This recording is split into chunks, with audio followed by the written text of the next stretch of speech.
Olá, pessoal, boa noite, tudo bem?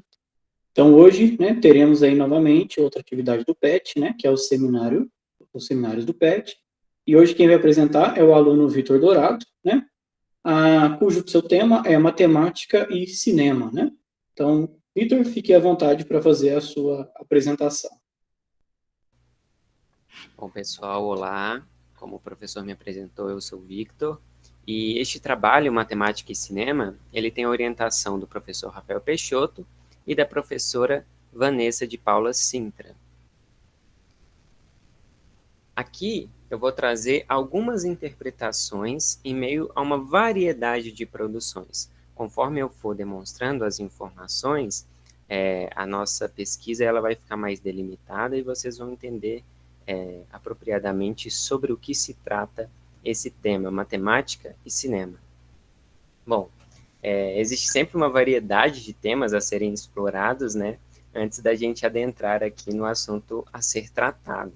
Porque antes de falar sobre cinema, antes de falar sobre como esses enredos, como alguns enredos envolvendo a matemática se constroem em meio a algumas narrativas, foi necessário compreender, nesta minha iniciação científica, um pouco do que estabeleceu o cinema como uma importante ferramenta de diálogo e entretenimento. Para isso, algumas pesquisas que nós fizemos exploraram um pouco a respeito do conceito de tecnologias, abordando parte da criação e consolidação do que a gente chama de mídia, né? Estabelecendo-as como poderosas ferramentas da informação. Porque o cinema, ele só foi possível devido ao desenvolvimento tecnológico que durante os anos avançou, né, de uma criação a outra. E nós possuímos enredos que buscam recriar uma história real e também temos os enredos que buscam contar uma história fictícia, né? Nos enredos que buscam recriar uma história real, eles se baseiam em fatos que são catalogados através de informações disponíveis a respeito de um determinado acontecimento, conteúdo ou mesmo pessoa. E os enredos fictícios, eles acabam sendo apoiados e encabeçados em ideias propostas tanto pelo diretor quanto pelo roteirista que trabalham na obra. O diretor é aquele quem filma o filme e também quem dá o argumento para a história. E o roteirista, na maioria das vezes, é só quem escreve, baseado nesse argumento dado pelo diretor. Quais são os objetivos dessa pesquisa? A pesquisa ela acontece na área da educação matemática, onde são investigadas algumas obras cinematográficas que exploram o conceito da matemática para a formulação dos seus enredos.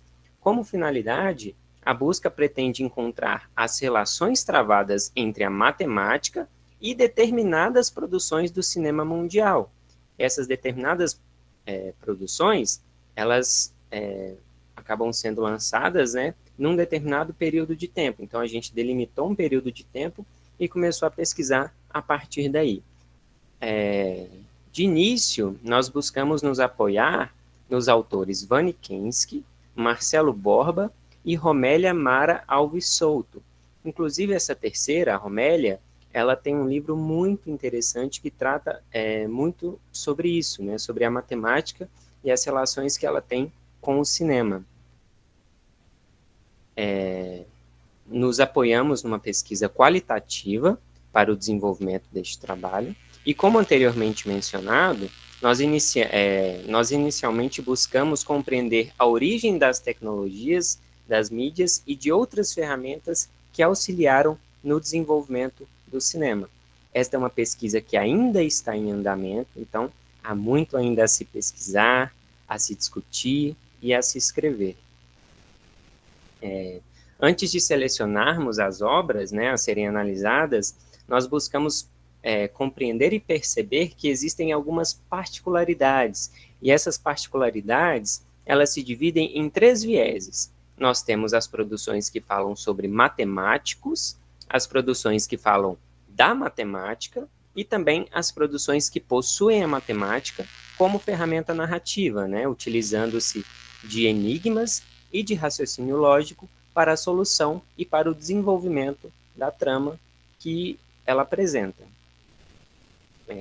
Para selecionarmos os filmes, nós consideramos um período de tempo de 20 anos. Então, nós separamos as produções que que têm o seu lançamento, né, de 1998 até 2018. E nós praticamos uma refinada busca na internet utilizando algumas palavras-chave. Eu trouxe 3 de exemplo, né, que são filmes matemáticos, filmes que possuem a matemática e cinebiografias de matemáticos. Ao todo, foram encontrados 19 filmes. Então, nós temos aí um contingente muito grande de filmes, né, para se analisar e também para escrever. Porém, até o momento, nós assistimos, comentamos e escrevemos apenas sobre 6 deles. E quais foram esses filmes até o momento? Uma Mente Brilhante, de 2001, A Lenda do Tesouro Perdido, de 2004, e também a sua sequência, A Lenda do Tesouro Perdido, Livro dos Segredos, que foi lançado em 2007, O Código da Vinci, de 2006, Alexandria, de 2009, e também O Jogo da Imitação, de 2014. Agora eu vou falar um pouquinho de cada filme e também as relações que eles possuem com a matemática. Nesse primeiro filme, Numa Mente Brilhante, a gente tem a história do matemático John Nash. Esse filme teve direção do Ron Howard e teve como protagonista o Russell Crowe. O filme ele narra uma parte da envolvente trajetória do matemático John Nash, que foi mundialmente conhecido por ter ganhado o Prêmio Nobel de 1994, envolvendo ciências econômicas. O John Nash ele sofreu de esquizofrenia durante uma etapa crucial da sua vida, e isso aconteceu ainda na juventude, né? E isso acabou acarretando danos em suas ocupações profissionais, em seu casamento e também na própria saúde mental. Qual a matemática é abordada na história? Bom, aqui a gente tem uma espécie de biografia desse matemático. Entra em um daqueles nossos 3 vieses. Então, nós somos transportados para certos pontos turbulentos da vida do protagonista que não necessariamente refletem com precisão os fatos históricos, porque o diretor ele acaba tomando algumas liberdades artísticas para que a história possa ser contada ali dentro de um filme. A partir do filme, a gente compreende um pouco, né, da essência de quem foi esse homem, como ele viveu, o que ele pensou e também um pouco do porquê da sua aclamada importância. Quem foi John Nash, afinal de contas? Bom, ele nasceu em 1928 e faleceu em 2015.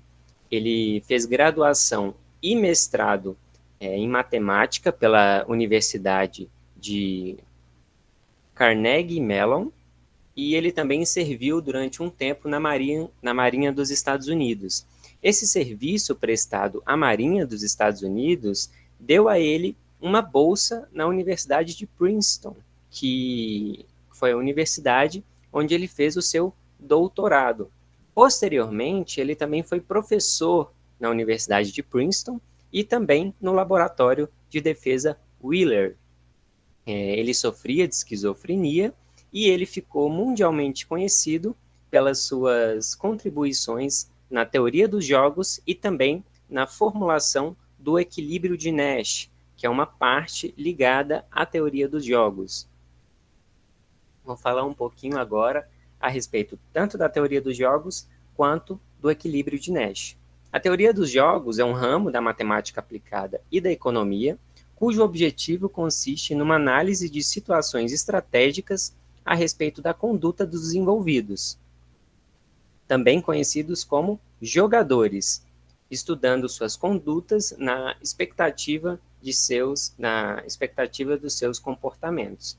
Ao longo dos estudos do John Nash a respeito da teoria dos jogos, ele dissertou sobre a interação racional dos indivíduos nessa suposta disputa, analisando as possibilidades de agregar resultados confiáveis sobre os seus respectivos comportamentos, como se toda relação, independentemente do contexto, fosse um jogo onde os cidadãos envolvidos naquela situação são jogadores.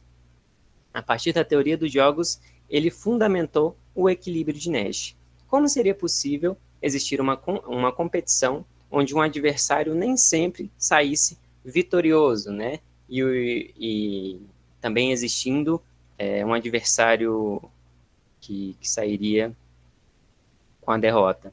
Nas palavras do próprio John Nash, no filme, né? Como seria possível derivar um equilíbrio onde prevalecer não fosse uma singularidade, onde ninguém perdesse? O equilíbrio de Nash consiste no cenário onde, numa situação de disputa entre dois ou mais jogadores, são obtidas informações preciosas a respeito dos comportamentos que igualem os resultados. Desta forma, vendo a situação disposta pelos integrantes, teríamos, analisando um deles, a consideração sobre a conduta adotada pelo outro. O equilíbrio de Nash, ele aparece numa situação, no filme, envolvendo um bar, onde 3 ou 4 moços, incluindo o John Nash, estão interessados em 4 mulheres que entram no bar. Só que eles acabam se interessando mais por uma em específico, uma loira. Só que nenhum deles tem chance com aquela loira. Então, o Nash, ele propõe que que os outros homens cheguem nas outras moças, para que a loira, que aparentemente é a mais pomposa delas, acabe ficando sem graça, e aí acabe se interessando pelos garotos, né, com mais eficiência, por assim dizer. Falando agora um pouco sobre A Lenda do Tesouro Perdido. Esse filme é um filme de ficção, né, com personagens fictícios, e tem no elenco aí o Nicolas Cage. Talvez algum de vocês já tenha tido contato com esse filme. Aqui acompanhamos a história do historiador estadunidense Benjamin Gates, cujas habilidades extrapolam o conhecimento histórico e caminham igualmente pela linha da criptografia. Na jornada das gerações da família, conhecida e descredibilizada por caçar tesouros, o mais novo dos Gates finalmente caminha para o tão sonhado objetivo. O Ben, ele possui um árduo desafio para encontrar o famoso tesouro retirado de impérios antigos e descoberto pelos grandes cavaleiros templários, que aparentemente foi secretamente ocultado pelos pais fundadores dos Estados Unidos. O filme, ele é repleto de desafios e enigmas, alguns relacionados a conhecimentos históricos, né, e outros relacionados à sagacidade intuitiva, e em alguns momentos, esses segredos encontrados na aventura se apropriam de números e da lógica para guiar os interessados. Dentre os muitos mistérios e enigmas que aparecem através da narrativa, destacam-se as charadas, o código Ottendorf e também a esteganografia. E agora, na sequência, né, na Lenda do Tesouro Perdido 2, nós temos uma continuação das aventuras do Benjamin Gates, interpretado pelo Nicolas Cage, onde a história começa a ficar um pouco mais complexa. Assassinado por membros dos Cavaleiros do Círculo Dourado, o Abraham Lincoln, né, ex-presidente dos Estados Unidos, de uma forma precisa e inesperada, caminhou ao lado de Thomas Gates, o tataravô do Benjamin Gates, que novamente é protagonista da nossa história. No presente, o seu ascendente foi acusado de ter estado entre os conspiracionistas por trás do ocorrido, colocando uma mancha em todo o legado da família Gates. Impulsionado em provar a inocência do parente, o Ben ele sai à caça de outro colossal tesouro. Dessa vez é Cíbola, a Cidade do Ouro, cuja descoberta será necessária para a absolvição da culpa do Thomas, do seu tataravô.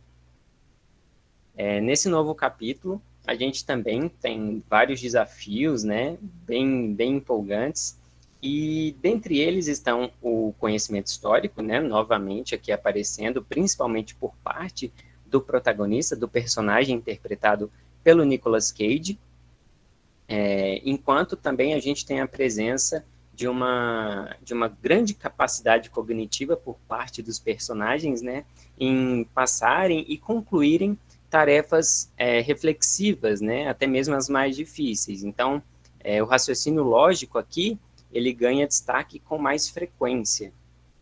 E dentre os muitos mistérios e enigmas, a gente tem, novamente, a presença das charadas e também a presença da cifra Playfair, probabilidade de combinações e também um pouco de criptografia. Falando agora um pouco sobre o Código da Vinci. Esse talvez seja o filme mais famoso que nós analisamos até o momento, devido ao grande sucesso que ele teve. E assim como Uma Mente Brilhante, ele tem direção do Ron Howard. A narrativa do filme foca na história de dois personagens, o Robert Langdon, interpretado pelo Tom Hanks, e a Sophie Neveu, quando ambos vêm-se unidos para desvendar uma das maiores conspirações da humanidade, né? Grande o suficiente para mudar tudo o que se entende sobre o cristianismo, que é o paradeiro do Santo Graal. A chave de todo esse mistério está escondida em famosas obras do polímata Leonardo da Vinci, ex-líder do Priorado de Sião e um dos muitos guardiões desse segredo milenar, cujas pistas para a solução necessita de uma grande habilidade reflexiva e matemática. A matemática, que está aqui presente na história, ela envolve principalmente a criptografia, só que algumas outras acabam sendo abordadas ao longo da narrativa. O Robert Langdon, ele é um especialista em códigos, imagens e linguagens antigas, né, que usa aí a sua inteligência para ter acesso às informações que necessita. Muitos dos mistérios e desafios propostos, eles caminham pela linha da intuição, da imaginação e da capacidade cognitiva dos personagens. Porém, grande parte das brincadeiras matemáticas explícitas ao longo do percalço demonstram sistemas de cifras históricas baseadas na realidade. E dentre os muitos mistérios e enigmas, destacam-se os anagramas, também temos uma brincadeira com a sequência de Fibonacci, o Cryptex, que é uma ferramenta de cifra inventada pelo Leonardo da Vinci, e também um pouco sobre a cifra de Atbash. Falando agora de Alexandria. Alexandria é um filme que nós aqui do PET já tivemos a oportunidade de assistir e discutir, né? E acredito que a maioria que conheça, talvez até os novatos, diz respeito a Hipátia de Alexandria, né? Essa que talvez tenha sido a primeira matemática a ser reconhecida pela história. Esse filme, ele narra um pouco sobre a história da matemática Hipátia, cujos conhecimentos igualmente caminhavam nas linhas da filosofia e da astronomia. Nós acompanhamos sua jornada ao longo da antiga cidade de Alexandria, onde dividia morada com o seu pai, Theon, numa existência datada por volta dos anos 400 depois de Cristo. Assim como Uma Mente Brilhante, algumas passagens não necessariamente refletem com precisão os fatos históricos, por parte de uma liberdade artística que o próprio diretor toma para si, e também por ser uma história muito mais antiga, nós acabamos não tendo registros muito precisos, né? Registros históricos muito precisos. Qual a matemática abordada na história? Bom, A Hipátia, ela acaba sendo relembrada pelo seu destaque em relação às outras mulheres da época, visto que o Theon, seu pai, a permitiu permanecer solteira, contribuindo para que ela adquirisse uma educação superior, dedicando-se inteiramente aos estudos e à docência, sem se submeter a qualquer figura masculina. Então, a matemática presente no filme, ela diz respeito à própria figura em que a história foi construída, que é a figura da Hipátia. Porque a relevância dessa mulher, ela acaba merecendo ser apreciada e debatida, mesmo que, de certa forma, devido a uma quantidade considerável de empecilhos, a sua contribuição para a matemática tenha sido impedida de ser ainda maior. Quem foi Hipátia? Ela nasceu por volta ali de 351, 370 depois de Cristo, né? Os registros eles são escassos, e o seu falecimento se deu em 415 depois de Cristo. Ela teve uma vida dedicada à ciência e ela foi educada a partir do pensamento platônico.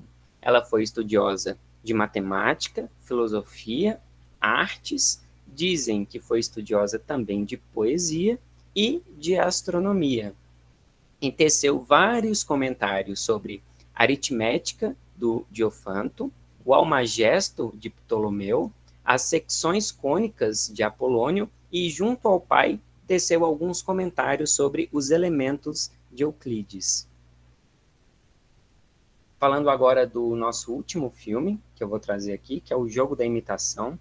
Esse filme ele é o mais recente de todos e conta a história do matemático Alan Turing.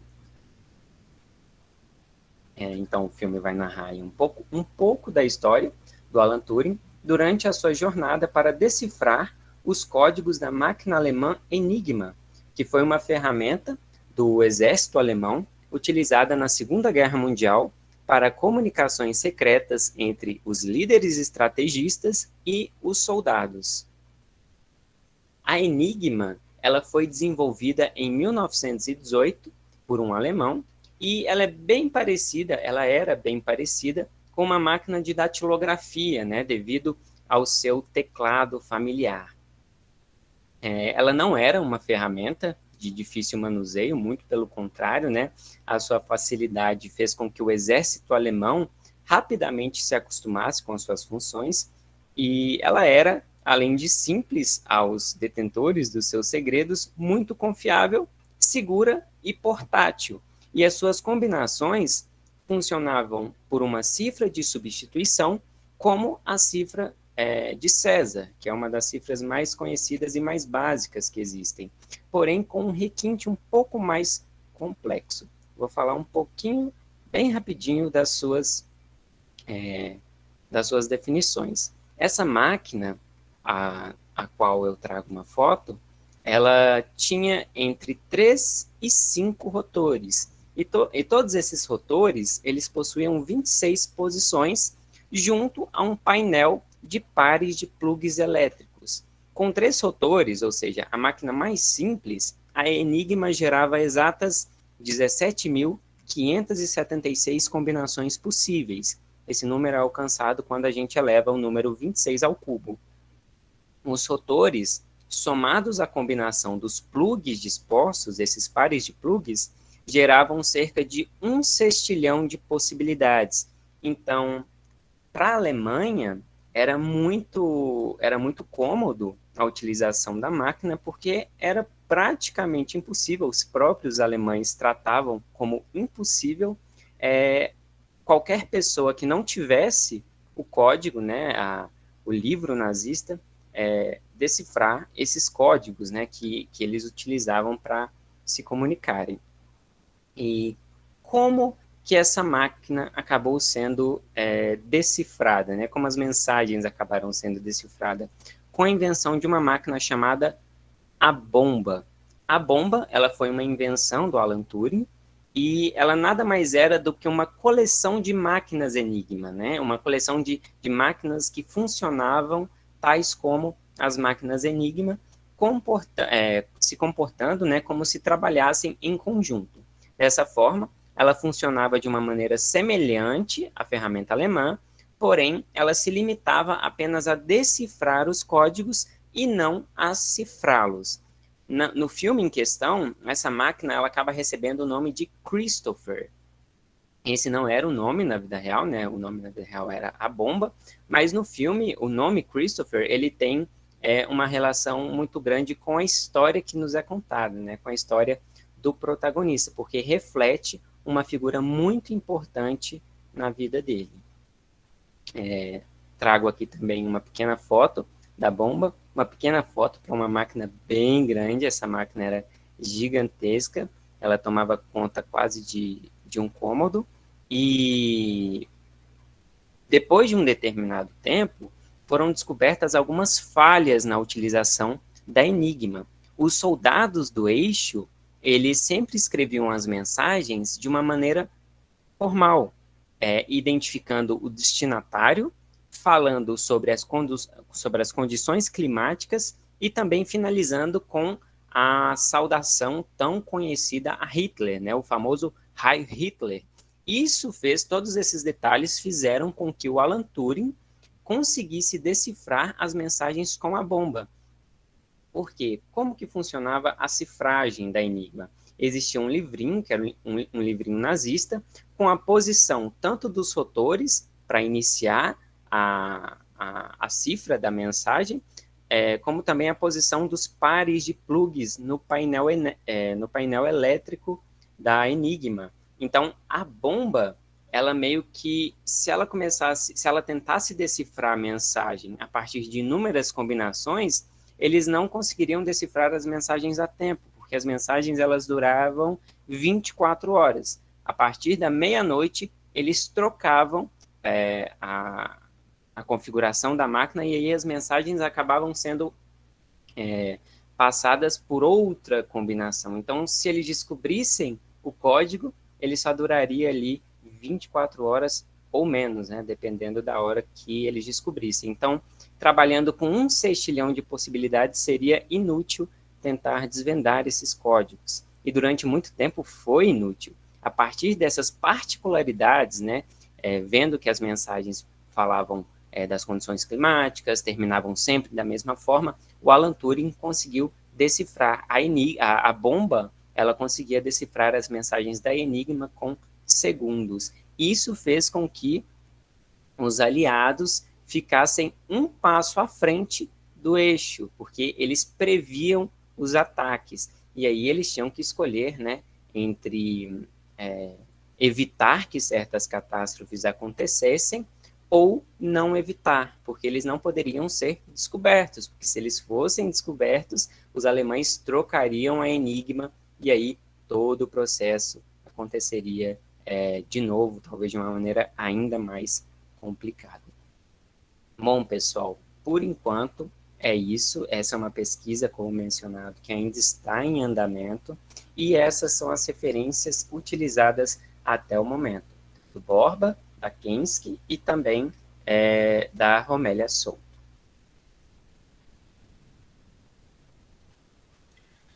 Bom, Vitor, muito obrigado pela sua apresentação, né? Agradeço pela bela apresentação que você fez aí e abro espaço para perguntas, né, para os demais participantes aqui. Tem alguma pergunta, pessoal? Que vocês gostariam de fazer? O Renan aqui comentando, parabéns, adorei a apresentação e achei o tema interessantíssimo. A Daniela também dando parabéns pela apresentação.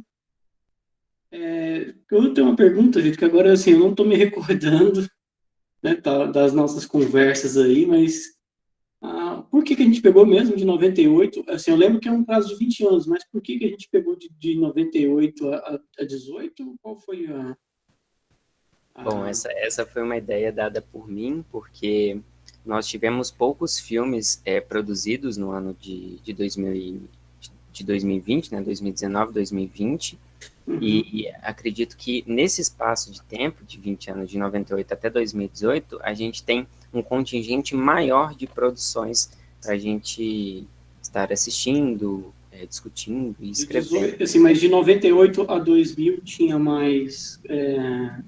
você, assim, na catalogação dos filmes ali que você pegou ali, mais ou menos 19, tem algum desse período? Tem sim. Tem um de 98 que eu gostaria muito de discutir sobre ele. Eu ainda não assisti, mas eu mencionei para você, que é o Pi, do Darren Aronofsky. Uhum, Esse filme é muito famoso e eu estou bastante animado para assistir, para descrever sobre ele. entendi. Ok. Então, outros comentários aqui, parabenizando. O Vitor Tasso comentou que muito bom. Podemos ver com seu trabalho que a matemática está em tudo mesmo. O Cleomir pergunta: você pretende estudar as matemáticas envolvidas nos jogos de cartas, estilo truque de mestre? Bom, o Truque de Mestre não é um filme que entrou para a nossa lista, né? Para a lista que nós fizemos nessas primeiras pesquisas. Mas talvez seja interessante, Cleomir, trazer algumas coisas desse filme, porque ele realmente tem umas coisas muito interessantes aí nos jogos de cartas, né? Eu preciso ainda ver como que vai ficar, porque escrevendo sobre muitos filmes vai acabar que não tem tanto espaço, né? A gente vai ter que delimitar um número específico de filmes para o trabalho não ficar muito grande, porque tem muito conteúdo, sabe? Mas muito obrigado pela dica e vou pensar com carinho a respeito. E Ele aos falou. demais, Pode continuar. muito obrigado pelos elogios. Lembrando das cartas aí, eu lembrei agora do filme Quebrando a Banca, né? Tem um momento ali que eles Sim. usam um pouco de estatística, não sei se está no hall lá também. Outro que também não entrou na nossa primeira separação. Tu vai acrescentando então, viu? Pois é, vai crescendo. Vai crescendo essa lista aí. Vai crescendo. Outros parabéns, o Thalia comentou, parabéns. Acho muito legal misturar a matemática com outras coisas, principalmente com filmes. Eu particularmente amo filme, então acho maravilhoso misturar isso tudo. A Stephanie comentou que vai assistir esses filmes também. Então é isso. Bom, pessoal, então, Vitor, novamente, obrigado pela sua apresentação, né? Obrigado, pessoal, por todos aí estarem aqui presentes. E com isso, então, encerramos hoje o nosso seminário aqui do PET Matemática. Então, tenham todos aí uma boa noite, uma boa semana e até a próxima. Também gostaria de agradecer a presença de todos, a atenção de todos e até logo. Tá certo, gente. Até mais. Então, tenham todos uma boa noite e até o próximo seminário.